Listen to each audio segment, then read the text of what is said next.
Eh bien, ce matin, j'aimerais simplement vous emmener une parole d'exhortation, d'encouragement. Et c'est vrai que nous sommes bénis dans le Seigneur. N'est-ce pas? Il nous a énormément bénis. Nous sommes bénis de toute bénédiction spirituelle en Jésus-Christ. Et c'est merveilleux que on reconnaît que Dieu nous a vraiment délivrés, qu'il nous a guéris. Amen. Il ne nous a pas simplement guéris physiquement, il nous a guéris, frères et sœurs, de notre plus gros problème. Il nous a délivrés de notre plus gros problème. Et notre plus gros problème, c'est quoi? C'est le péché. Et Jésus a dit, celui qui est affranchi du péché, c'est celui-là qui est vraiment libre. Voyez-vous, on peut être guéri physiquement et être lié par le péché. Le Seigneur a guéri plusieurs personnes à travers sa vie, et puis il y en a plusieurs qui ne l'ont jamais suivi. Ils ont été guéris physiquement, mais malheureusement, ils étaient encore liés au péché. Il y en a plusieurs qui ont été guéris du péché, de la mort, malgré qu'ils étaient quand même affligés physiquement.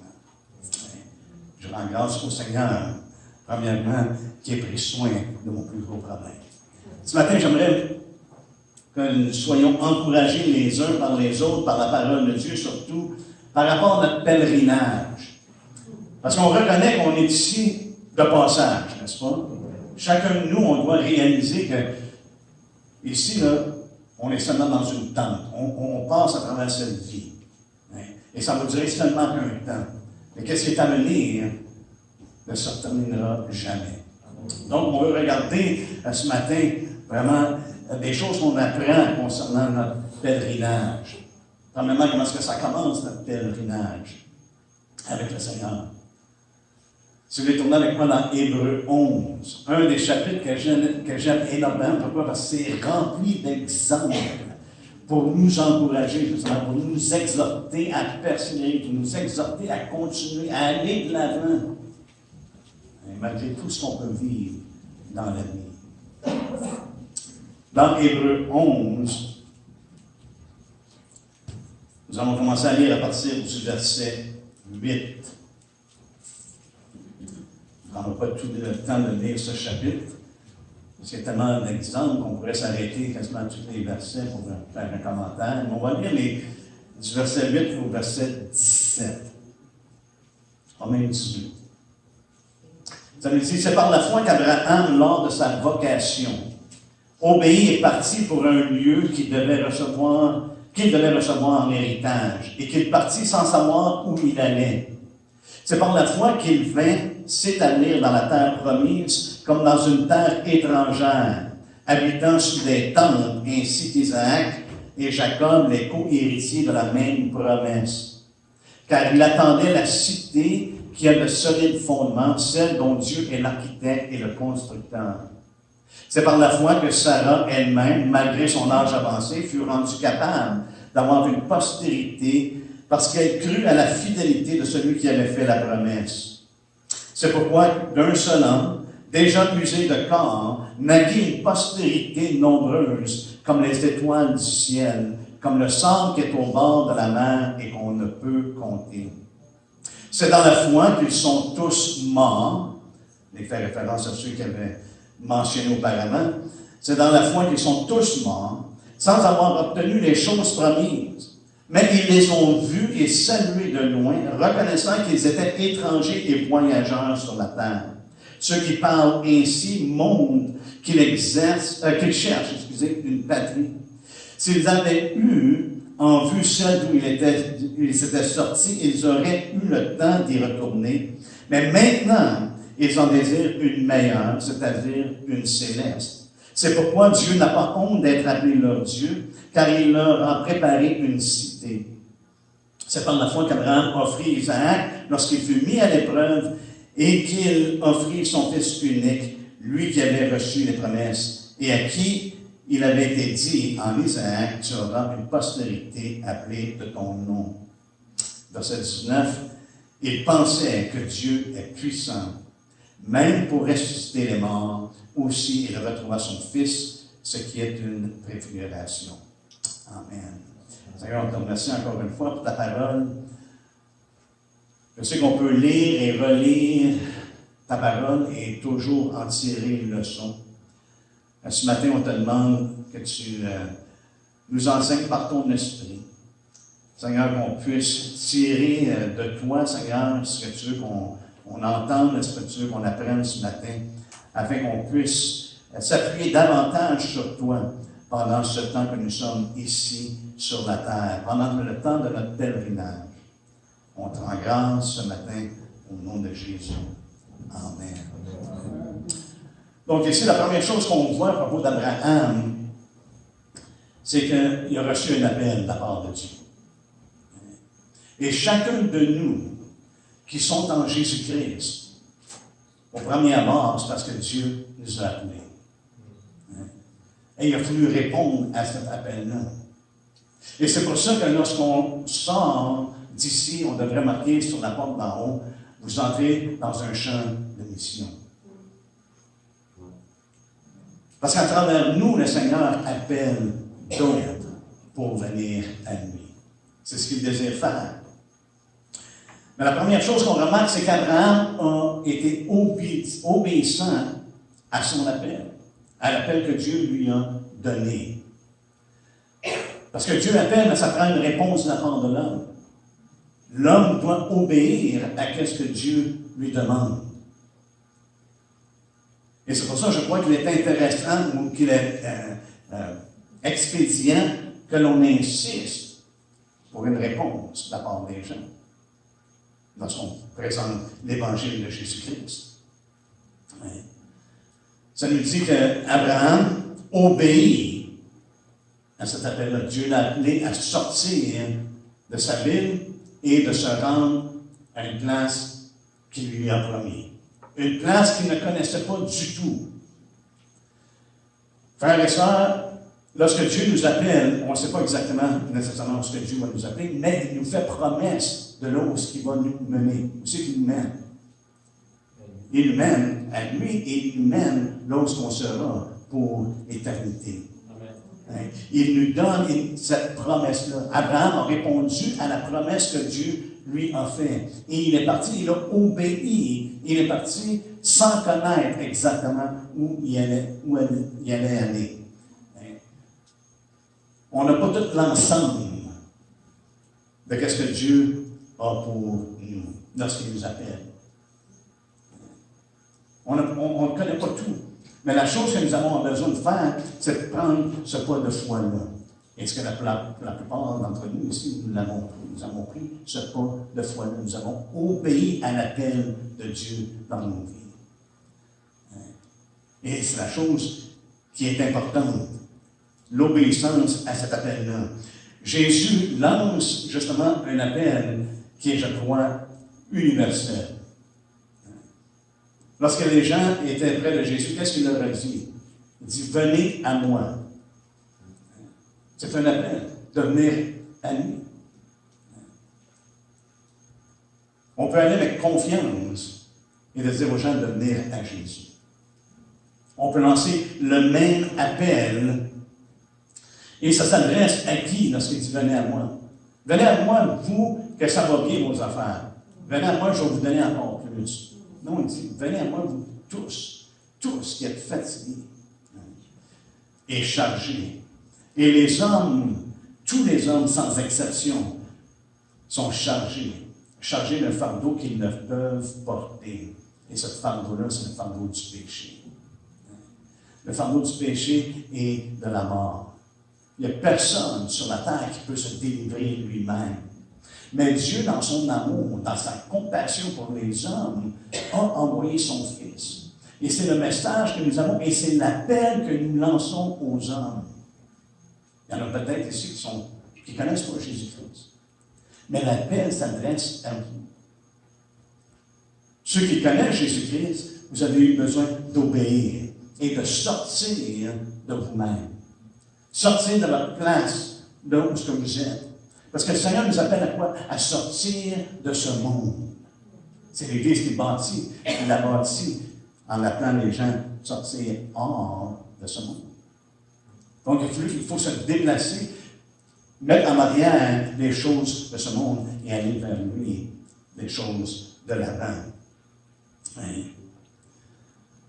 Et lorsque Jésus dit, si tu viens avec moi dans Matthieu 11, lorsque Jésus lance cet appel,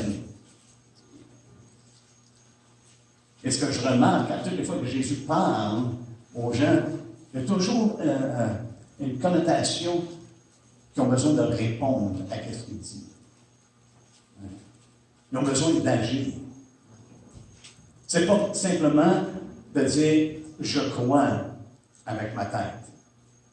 Mais ça demande un acte, ça demande une obéissance. Regardez ce qu'il dit dans le verset 28 du chapitre 11. « Venez à moi, vous tous qui êtes fatigués et chargés, et je vous donnerai du repos. » Ça, c'est la promesse qu'il donne. « Je vous donnerai du repos. » Il parle du salut, le repos que nous recevons de sa part, c'est le salut, être déchargé de nos fardeaux, être déchargé de ce qui nous nuit, de ce qui nous fatigue, de ce qui nous charge. Je vous donnerai du repos. Regardez ce qu'il dit. Prenez mon joug sur vous et recevez mes instructions. Il y a une réponse que le Seigneur demande. Vous venez à moi, mais vous devez prendre mon joug. Et qu'est-ce que le Seigneur parle lorsqu'il parle de joug? C'est d'être uni à lui, oui, définitivement. Mais qu'est-ce que le joug représente? N'est-ce pas cette soumission à sa seigneurie, qu'il est Seigneur, il est Maître? Le Seigneur ne dit pas simplement « On croyait en moi, puis tout va bien aller, et vous allez être sauvés. » Non, il dit « Prenez mon joug. » Savez-vous pourquoi? Parce que si on ne prend pas le joug du Seigneur, vous et moi, êtres humains que nous sommes, notre tendance serait toujours de dévier. Serait toujours de s'éloigner. Parce que si on suit notre cœur, je peux vous assurer que votre cœur va vous éloigner de Dieu. Et c'est pour ça que dans la Nouvelle Alliance, qu'est-ce qu'il fait? Il nous donne un nouveau cœur. Mais ce cœur-là, il est joint à lui. Dans ce jour que le Seigneur nous appelle. Mais le jour parle également de service. Parce que le Seigneur ne veut pas simplement nous sauver, frères et sœurs, mais il veut nous utiliser. Il veut qu'on soit à son service. Lorsque Jésus est venu, qu'est-ce qui s'est passé? Est-ce que le Seigneur est venu dire, ah, mais là, je vais faire ce que je pense qu'il devrait être bon d'être fait? Il dit, non, j'ai seulement fait les choses que mon Père me dit de faire. J'ai seulement parlé des paroles que mon Père me dit de parler. Il était sous le joug, on pourrait dire, du Père, joint avec le Père. Et le Seigneur nous invite, nous, individuellement, d'être joints à lui, en soumission à lui, au service, au même titre qu'il était au service du Père. Maintenant, nous le sommes en Jésus-Christ. C'est pour ça que Jésus dit, je ne prierai pas pour vous autres. Priez pas, priez le Père. Parce que maintenant, vous êtes en relation avec le Père. Vous avez cette communion-là. En étant joints avec Christ, frères et sœurs, nous avons une pleine liberté de nous approcher du trône de grâce avec assurance. Parce qu'on est joints avec lui. Mais si on fait notre propre affaire, je veux vous dire une chose, Dieu entend pas. Si on fait notre propre affaire, Dieu va nous discipliner. Il veut nous joindre à lui. Et c'est une demande que le Seigneur fait. Ce n'est pas une suggestion. Mais si ça nous dit, prenez mon joug. Non. Il dit, prenez mon joug. C'est une chose qu'on doit s'engager avec le Seigneur dans cette relation. Et si on veut vraiment honorer et glorifier Dieu, on doit être joint à lui dans ce joug-là pour le servir. Il dit, recevez les instructions. À partir de ce moment-là, comme Jésus l'a dit lui-même, je l'ai mentionné, il dit, je fais seulement ce que le Père me dit, et je fais les œuvres qu'il me demande de faire. Ce que je dois faire, je le fais. En étant joint avec lui, sous ce joug-là, de se soumettre à lui, de recevoir ses instructions, au même titre que nous avons obéi en répondant à l'appel de Christ, à l'appel de Dieu concernant le salut en Jésus-Christ. Au même titre maintenant, on répond à lui pour non seulement recevoir le repos, recevoir ses instructions pour savoir qu'est-ce que le Seigneur veut qu'on fasse. Laissez-moi vous dire, le Seigneur n'est pas mort simplement pour nous bénir, qu'on soit assis confortablement dans une église. Je ne crois pas un instant que Dieu nous sauve pour simplement nous-mêmes. Il nous sauve pour ce dessein éternel qu'il a accompli en Jésus-Christ et à travers son Église. Il a un but spécifique, frères et sœurs. Et je pense qu'on a, le temps on pourrait dire, le temps est terminé, je crois, dans notre génération, qu'on finisse de jouer à l'Église, de prétendre que nous sommes l'Église lorsqu'on fait nos propres affaires. On n'est pas joint nécessairement sous le joug de Christ, mais on a dit, OK, Seigneur, je crois en toi, mais maintenant, laisse-nous prendre les règnes. Laisse-nous prendre ça. On va t'abâtir ton Église. On va t'abâtir ton Église, puis elle va grandir. Il va y avoir du monde. Vous voyez, parce qu'on a shifté complètement le focus. Le focus, c'est d'être avec Christ et de le suivre, de recevoir ses instructions, de faire ce qu'il dit. Et une des choses qu'il nous dit, c'est d'aller et de prêcher.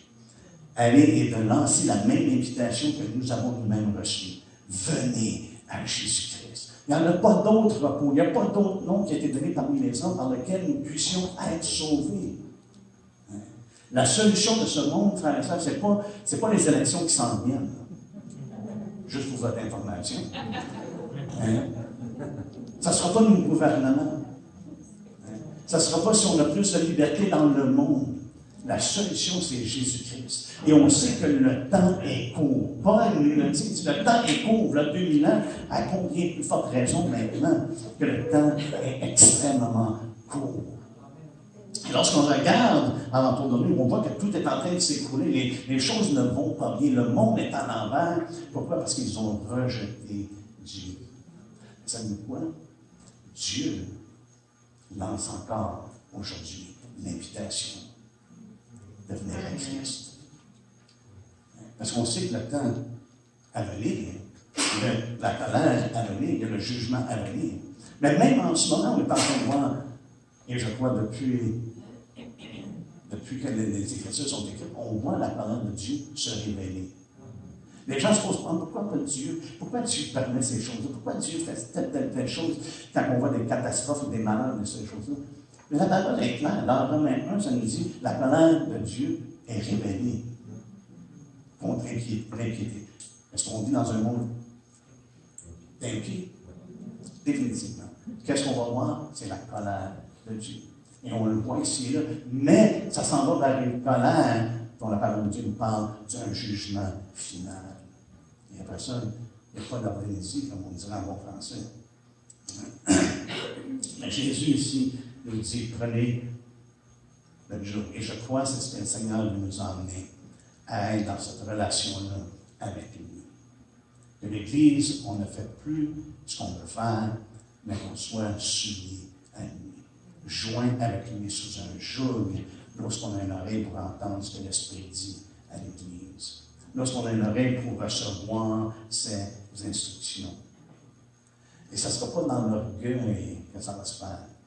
Ça ne sera pas dans les capacités de l'homme. Il dit, après le mot, il dit, je suis doux et humble de cœur, et vous trouverez le repos pour vos âmes.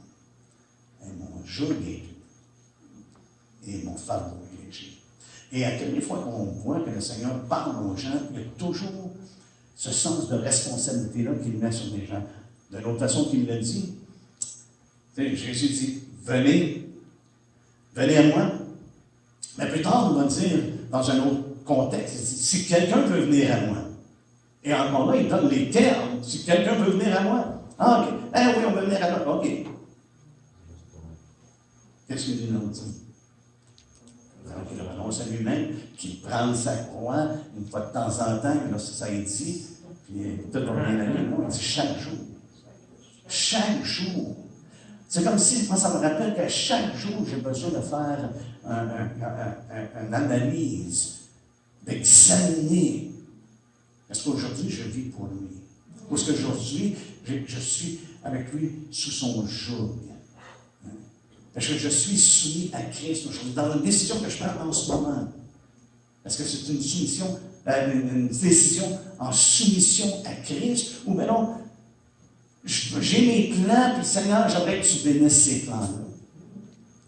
Et je sais que des fois, on regarde les Écritures, on dit, mais ça c'est bon pour telle personne. Les autres étaient vraiment, vraiment spéciales.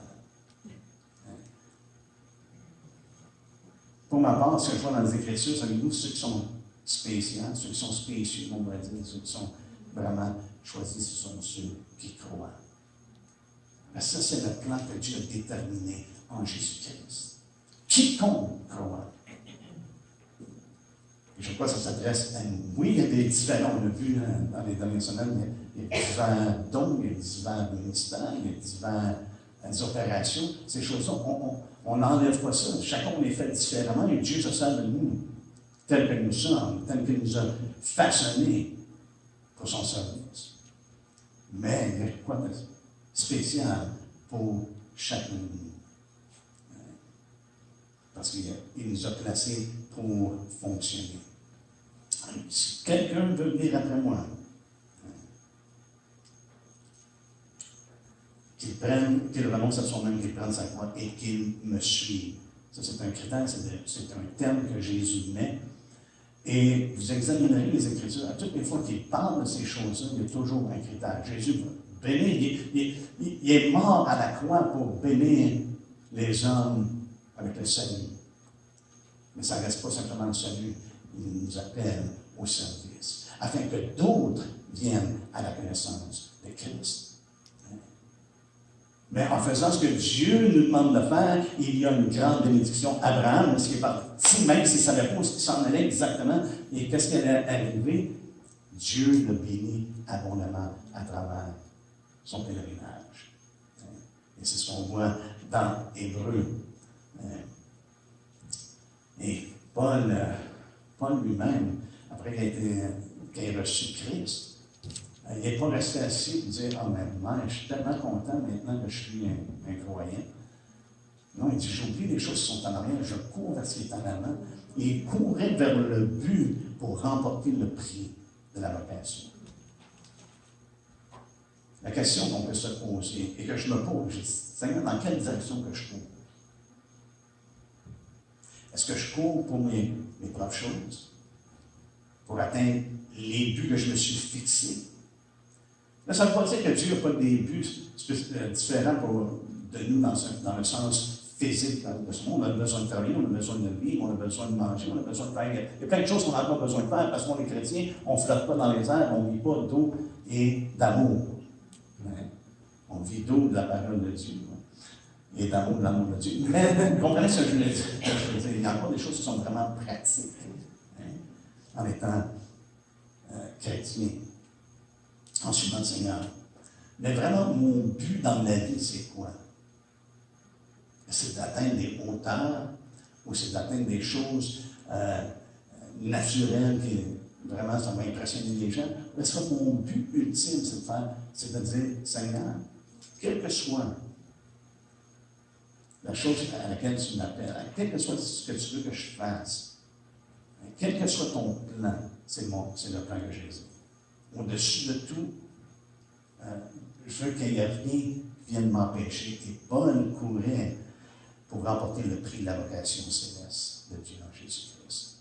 Et c'est l'appel que Dieu nous donne. C'est ce que le Seigneur, je crois, toutes les fois qu'il parle de ces choses, ce n'est pas simplement le salut. Oui, merci Seigneur, le salut, c'est un des bénéfices, le repos qu'il nous donne, qu'on vit maintenant, mais qu'on voit également pour plus tard, n'est-ce pas? Cette joie-là. Mais qu'il nous appelle au service maintenant. Et regardez ce qu'on voit, qu'est-ce qu'on voit avec Abraham, au verset. À la fin du verset 8, il dit qu'il est parti sans savoir où il allait. Si vous attendez d'avoir le plan de Dieu tout défiler devant vous, vous dites, OK, mais là, tiens, c'est comme ça va se passer, vous allez attendre longtemps. Parce que souvent, pas souvent, mais toujours, c'est par la foi. Le Seigneur nous appelle, on répond à cet appel-là. Et ça nous dit clairement ici, Abraham est parti, mais il ne savait pas. Sans savoir où il allait. précisément. Mais il savait une chose, c'est que Dieu lui avait dit de partir. C'est ça qui est important. Et il a obéi et il est parti. Au verset 9, ça nous dit, c'est par la foi qu'il s'est allé dans la terre promise, comme dans une terre étrangère, habitant sous des tentes ainsi qu'Isaac et Jacob, les co-héritiers de la même promesse. Donc, la chose que, pour ma part, hein, je parle pour moi-même, ce que je vous dis, je me le dis, parce que c'est des choses que je me dis, Seigneur, est-ce que je vis ici sur la terre comme un étranger? Hein? Un étranger dans ce monde. Et qu'on ne s'établisse pas permanemment dans ce monde, frères et sœurs.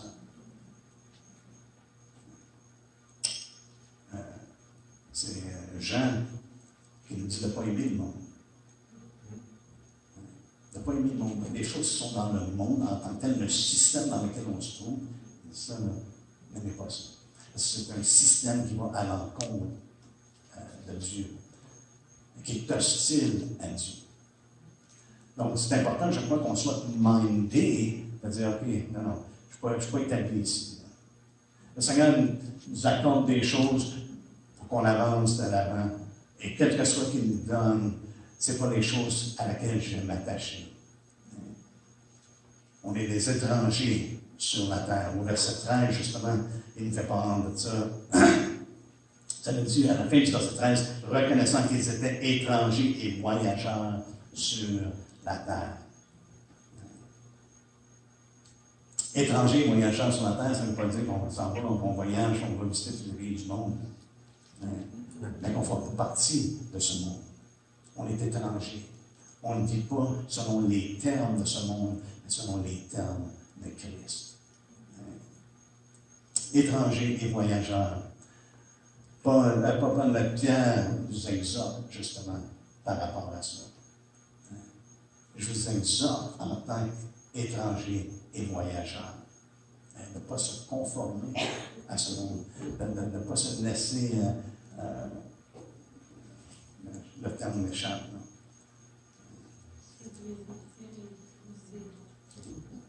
Hein? Séduire, tirer, pousser, personnellement.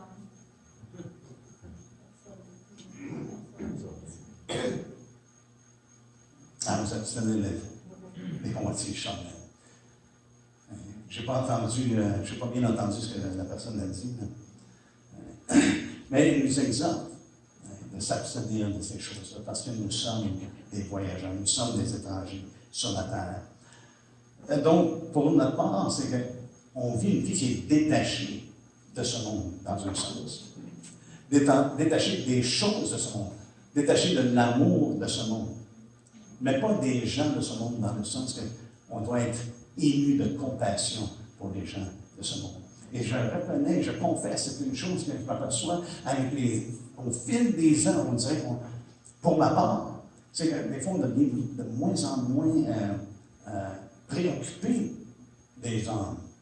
Parce qu'on est tellement entouré de frères et de sœurs, on est bénis, mais on a tendance à oublier qu'il y a plein de gens alentour de nous qui ont besoin d'entendre l'appel, qui ont besoin d'être invités. Oui, la plupart vont rejeter.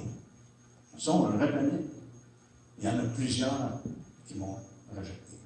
Mais néanmoins, nous avons ce privilège et ce devoir, je crois, de faire connaître le Seigneur et de les inviter de venir à lui. On voit également que Abraham et ceux qui ont marché avant lui également, c'est qu'ils avaient une attente. Leur pèlerinage, c'est plus facile des fois de savoir comment se comporter lorsqu'on sait où on s'en va. Parce que vous avez appris à conduire ou à vous promener avec un bicycle, on ne vous a pas dit regardez la roue d'en avant. N'est-ce pas? Si une personne regarde la roue d'en avant, qu'est-ce qui arrive? Ils vont tomber. Ils vont souvent se ramasser à quelque part qu'ils ne voudraient pas aller. La même chose en conduisant une auto, si tu regardes le haut, tu vas te ramasser sur le derrière de quelqu'un d'autre. Il faut avoir une vision plus vaste, plus grande. Et le Seigneur, pour nous aider dans notre pèlerinage à marcher dans la vie de tous les jours, il nous donne une vision au-delà de ce qu'on voit ici. C'est une attente, je dirais une attente céleste. Au verset 10, il dit, car ils attendaient, ils attendaient la cité qui a de solides fondements, selon Dieu, celle dont Dieu est l'architecte et le constructeur. Ils attendaient, ils cherchaient une patrie. Il y avait les yeux fixés au-delà de ce que ce monde offre. Et je crois que c'est la chose pour nous qui est importante. De continuellement garder les yeux fixés sur Jésus-Christ, la promesse qu'il nous a faite. La promesse n'est pas sur cette terre, mais il y a une cité pour nous. Et on sert Dieu en attendant des cieux son Fils. C'est ce que Paul a dit aux Thessaloniciens. Vous vous êtes détournés de ce monde et maintenant vous servez le Dieu vivant en attendant des cieux son Fils. On sert, on est occupé et on désire accomplir sa volonté, on désire faire ce qu'il nous appelle à faire, tout en ayant les yeux fixés sur la destinée. Lorsque Dieu nous appelle, d'avoir une vision au-delà, au-delà de ce monde, comme il nous en fait part, justement, dans ce passage-là. Ça nous dit au verset 13, c'est dans la foi qu'ils sont tous morts sans avoir obtenu les choses promises, mais ils les ont vues et saluées de loin. Est-ce qu'on les voit? Est-ce qu'on voit la promesse de Dieu? Est-ce qu'on les salue cette promesse-là? Le Seigneur nous dit de chercher son royaume en premier, en deuxième, en dernière place. Mais malheureusement, lorsqu'on des fois, on s'examine, on réalise que Dieu n'est pas toujours dans la première place. C'est quoi la première chose qu'on recherche, le royaume de Dieu, en premier lieu? Souvent, on va venir à lui par la suite et dire, « Oh Seigneur, j'aimerais ça que tu changes la situation, parce que là, j'ai fait des prises de décision, et je suis dans le trou. » Au lieu d'aller de chercher le Seigneur en premier, souvent, on attend un temps plus tard. On doit renverser ces choses-là, frères et sœurs, et vraiment de recevoir ces instructions. Parce que c'est le Seigneur qui nous instruit. Inquiétez-vous pas de demain. Inquiétez-vous pas de ce que vous allez avoir, vos vêtements, votre nourriture, même les lieux où on va demeurer. Abraham, il n'avait nulle part à aller. Il a habité dans les tentes tout le temps de son pèlerinage. Est-ce que Dieu a pris soin de lui? Énormément. Il a obéi à l'appel et Dieu l'a béni. Et je sais que, pour ma part, ma femme et moi, on peut témoigner que lorsqu'on prend le temps de chercher la face de Dieu, chercher son royaume, Dieu pourvoit toujours. Il ne manque jamais. Et David l'a dit lui-même, il dit, j'ai jamais vu le juste mendier son pain. Le Seigneur ne fait pas de nous des mendiants. Ça se peut qu'on ait besoin de jeûner. Ça se peut, même comme Paul le dit, jeûner, des fois il jeûnait par force. Pourquoi? Parce qu'il n'avait rien mangé. Ça se peut qu'on ait besoin de manger des sandwichs au beurre et peanut avec des bananes. C'est possible. Oui, c'est bon. C'est bon une fois de temps en temps. Mais ça se peut des fois qu'on ait besoin d'en manger plus souvent qu'on aimerait. Mais on est mis à l'épreuve à travers ces choses-là. Mais merci, on voit également la main de Dieu qui pourvoit. Parce que ce que Dieu nous demande de faire, il va toujours nous rencontrer en gardant sa promesse, en gardant sa parole. Il cherchait premièrement le royaume de Dieu. Et toutes ces choses-là, ils vont être ajoutées. Dieu va prendre soin du reste. On n'a pas à s'inquiéter. Donc, dans notre attente, dans la vision que nous avons, on sait que Dieu va pourvoir. Lorsque je garde mes yeux sur lui, Pierre était dans le trouble quand, c'est pas quand il est sorti du bateau qu'il était dans le trouble. C'est quand il a regardé qu'il a vu la tempête. Oh, my! Et pourtant, la tempête était là avant même qu'il sorte du bateau. Hein? Mais à ce moment-là, il dit, Seigneur, si c'est vraiment toi, dis-moi de sortir. Et le Seigneur dit, sors. Il est sorti. Mais aussitôt qu'il a réalisé, oh, my, ouf, ouais. Fait que j'imagine qu'il marchait sur l'eau, mais il y avait des marches plus hautes que d'autres. À cause des vagues. C'est plein là qui a réalisé, hey, c'est-tu que, ouais, ça monte, ça descend. On ne sait pas. Mais le fait que, aussitôt qu'il a enlevé ses yeux du Seigneur, il était dans le dos. Et dans notre vie, frères et sœurs, je peux vous garantir, c'est toujours comme ça. Lorsqu'on enlève nos yeux sur le Seigneur, c'est là qu'on commence à dire, Seigneur, oh, on commence à crier, Seigneur, viens mon aide. On doit être constant. Chercher le royaume de Dieu. Chercher les choses d'en haut où Christ est assis. Pour vous et moi, en tant que chrétiens, voici ce que la foi consiste. On sait que la foi, parce que dans l'Hébreu, ça nous dit la foi est une ferme assurance des choses qu'on espère, une démonstration de celles qu'on ne voit pas. Et c'est pour ça que nos yeux sont fixés, non pas sur les choses que l'on voit, mais sur les choses qui nous sont révélées par Jésus-Christ. La même promesse qu'Abraham a reçue de la part de Dieu, il est parti, il a obéi suite à cette parole, à la promesse que Dieu lui avait faite. Les mêmes promesses qui sont oui, en Jésus-Christ, qu'on doit garder les yeux sur lui et aller de l'avant et de regarder non pas aux choses visibles, mais aux choses invisibles. C'est ça la foi. On regarde aux choses invisibles comme si vraiment ils étaient présents. Hein? On a cette ferme assurance-là. C'est une démonstration des choses qu'on ne voit pas. On regarde les choses invisibles et non celles qui sont visibles. Et c'est ça notre marche avec le Seigneur, notre marche en tant que pèlerin. Hein?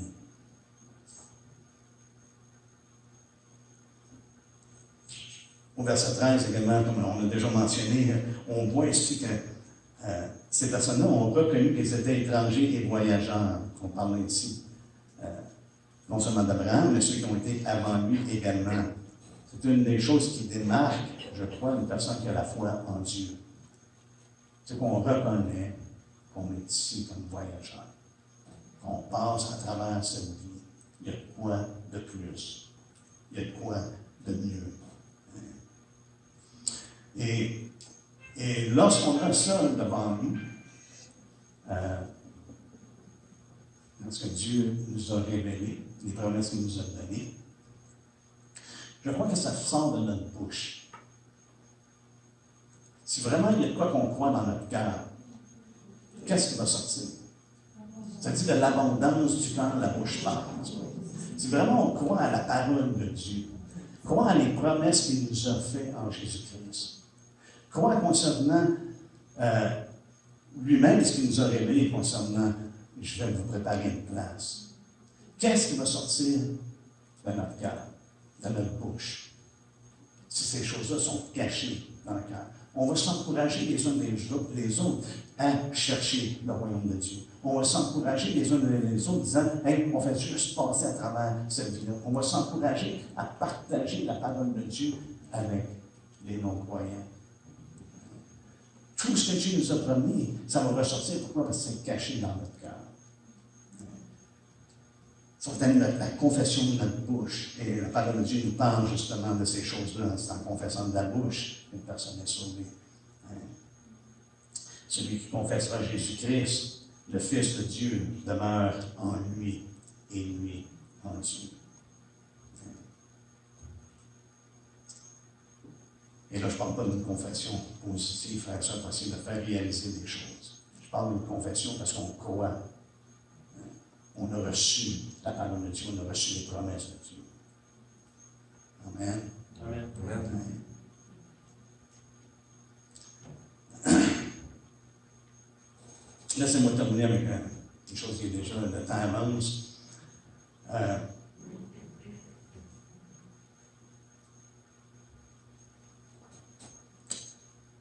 Une des choses qu'on voit au verset 13 également, c'est la persévérance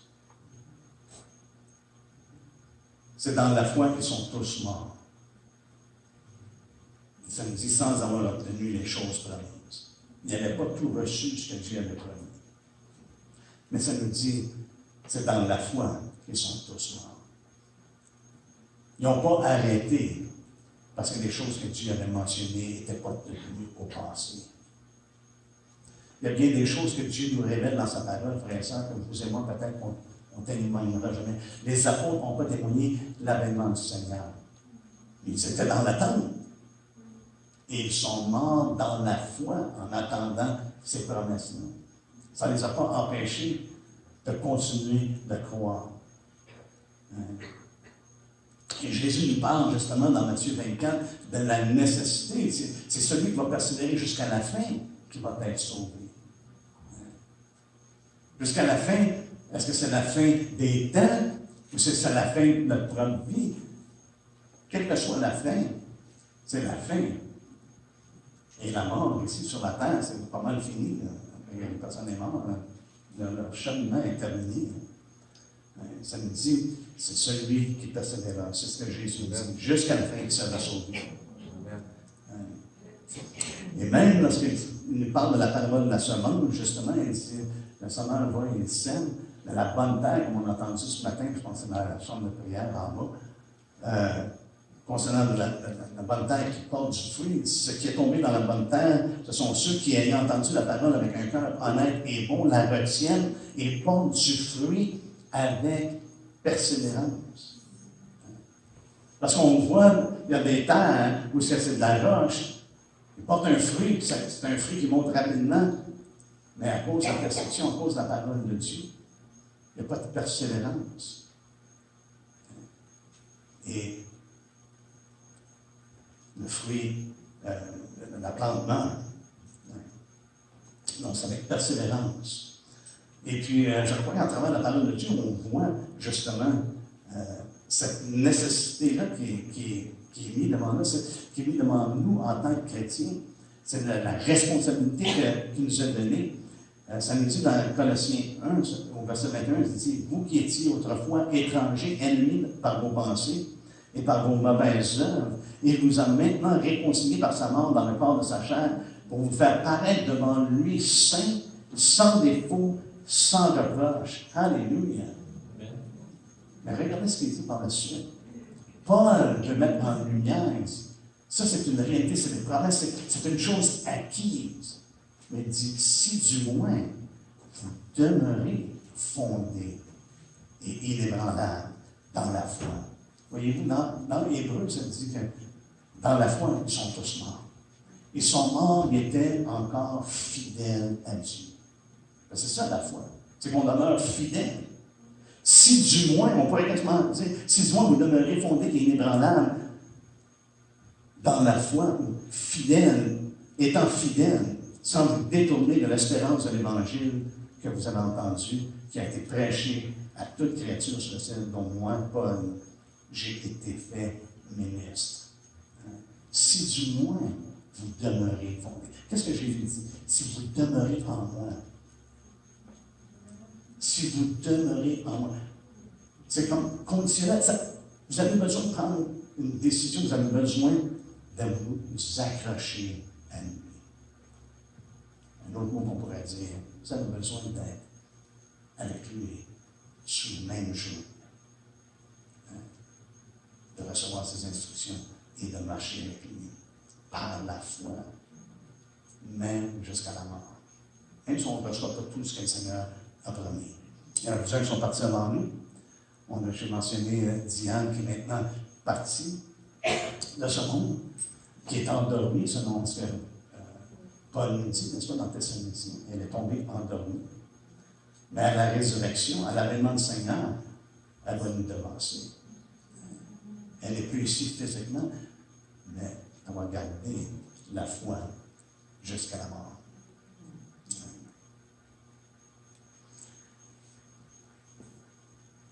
On a cette assurance-là également que le Seigneur nous donne. Et Paul donne aux Corinthiens, il dit, il va vous affermir jusqu'à la fin. Dans Hébreu, à maintes reprises, l'auteur, l'apôtre, rappelle de la nécessité de persévérer. Ouais. Dans Hébreux 3,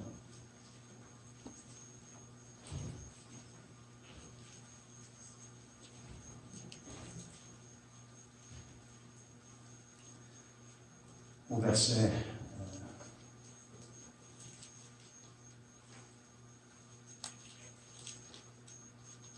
verset 6, ça dit, mais Christ l'est comme fils sur sa maison, il est fidèle.